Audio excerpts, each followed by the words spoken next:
What's up guys, Z from Tech Reviews. Today I've got my hands on the brand new T96Z. So this is an affordable mid-range Android TV box powered by the S905X3 Quad-core CPU with the Mali G3 4 gigs of DDR3 RAM, 32 gigs of internal storage, dual-band Wi-Fi AC, you have 100 megabyte LAN, Bluetooth version 4.2, this is running full Android version 9, supports up to 4K at 60 frames per second with HDMI version 2.1, and this supports 5.1 surround sound. And inside the box, you will find an HDMI cable, a power adapter, and I'll tell you the voltage, it's 5 volts, 2 amps. You're also getting an infrared remote control powered by 2 AAA batteries. Now the TV box has a black matte finish. You've got an LED display on the front with the T96Z logo. On the left there is nothing. On the back of the unit you've got your AV port, 100 megabyte LAN, HDMI out and power socket. If we keep going, you've got a USB 2, USB 3, micro SD card slot and a reset hole. And that brings us back to the front, and this is what the bottom of the box looks like. So without any further ado, I am going to get this hooked up to my TV and capture card, and we are going to find out exactly how good this box really is. I'll be right back. So first of all, I ran a boot up speed test, and this TV box took 39 seconds to fully load the home screen from a cold start. And here is the home screen. It's a simple layout with local date and time in the top right hand corner, along with your connection info icons for Wi-Fi, Ethernet and USB. And on the home screen you have large and small fixed shortcuts which cannot be changed. And I would also like to confirm that there is no drop down status menu or navigation bar available on this box. So let's have a look at the main system settings, open up device preferences and check out the system storage info. This box has 32 gigs of internal storage, from which you have 25 gigs free to use. And if we have a quick look in about, you will see we are running Android version 9 Pie. So now let's check out the complete system apps. Here are all the apps available on this box as standard, and I have not installed any apps yet. You have quite a few apps to get you started, which include AirScreen, Netflix, YouTube, Kodi, and of course the full version of the Google Play Store. Now I don't see any native support for Miracast, but we do have AirScreen pre-installed. Now AirScreen is a free app available to download for more or less any Android TV box. It will mirror your iOS device, be it iPhone or iPad.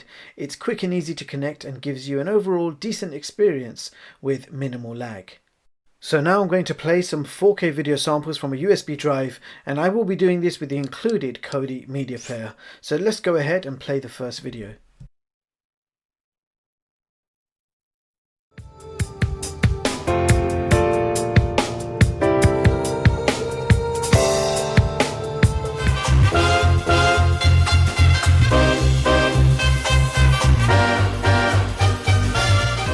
So moving on now to the YouTube test, and you can stream a maximum of 4K on YouTube.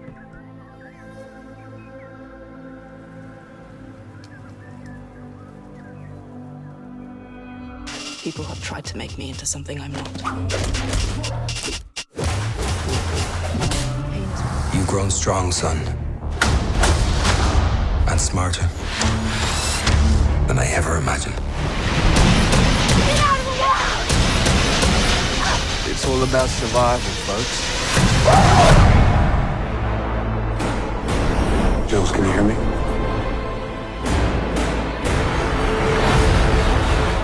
No way! How'd you like our song? It's a little on the dark side, but you know, that's cool. So that brings us to the Netflix test, and the pre-installed Netflix works absolutely fine, but you are limited to a maximum of 480p. Don't just puncture people. They've been known to send boats to a watery grave. Now we're supposed to move on to the gaming test, but I encountered some issues. There were many apps and games missing from the Google Play Store, so whether I searched for PUBG, Asphalt, Real Racing 3 or even Beach Buggy Racing, none of them were available for my gaming test. None but Crossy Roads. So Crossy Roads I was able to install. All the other games I had to sideload myself. So you can go ahead and sideload all your favorite games if you can't find them in the Play Store.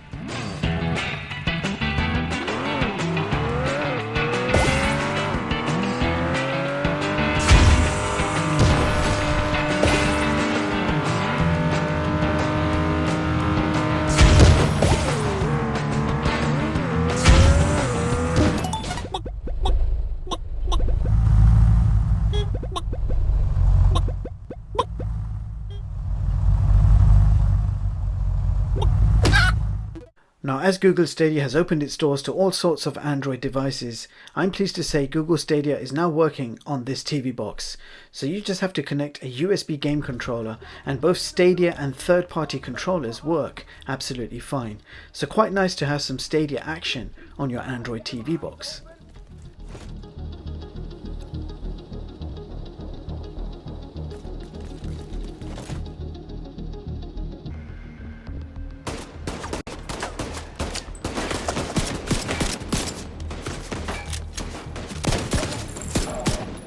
Bastard anyway. Come on, load, load. Why don't you just pull the plug?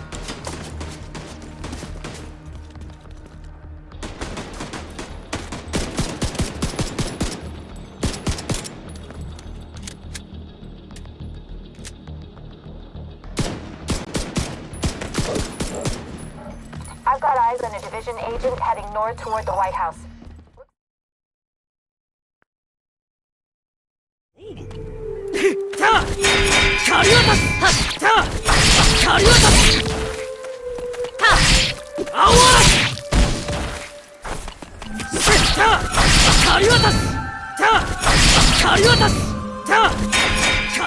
So for you advanced users, DRM info shows Google Widevine level 3. And here is CPU Z, where you can check out the clock speeds, and you can see we are running the Mali G31, and this box is running Android version 9 and does not come rooted as standard. And in the Wi-Fi speed test, we got download speeds of 50 and upload speeds of 18 megabits per second, which is currently our top broadband speeds. And in the internal disk speed test, we achieved a rather low 87 megabytes per second read and 17 megabytes per second write.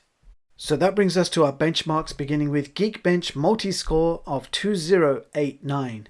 And in the latest version of Antutu, we achieved 69K. So let's see how this compares with the others. So here is my top Android TV box chart for 2020, showing you the latest TV boxes and seeing how they compare with each other. And as you can see, the T96Z has taken position 18 on this chart with a benchmark score of 69K. Now you can view the full versions of all my charts online at chixtech.com and read them at your leisure. So there you have it, guys. That was the new T96Z TV box. So here are my thoughts. A simple looking box with a matte design and decent specifications. Now for around $40 you're getting a user-friendly home screen, Android 9 performance is pretty good, smooth 4K 60 from USB, 4K YouTube and Stadia HD game streaming working very well and quite enjoyable. Now a few things to consider: there is no navigation status menu, only 100 megabyte LAN, Netflix and Amazon Prime limited to 480p, there is no native Miracast support. Now games play generally well, but many games and apps are also missing from the Play Store. However, of course, you do have the option to sideload any game or app you like, and that works perfectly fine. Bottom line, for around $40, this offers a decent enough performance.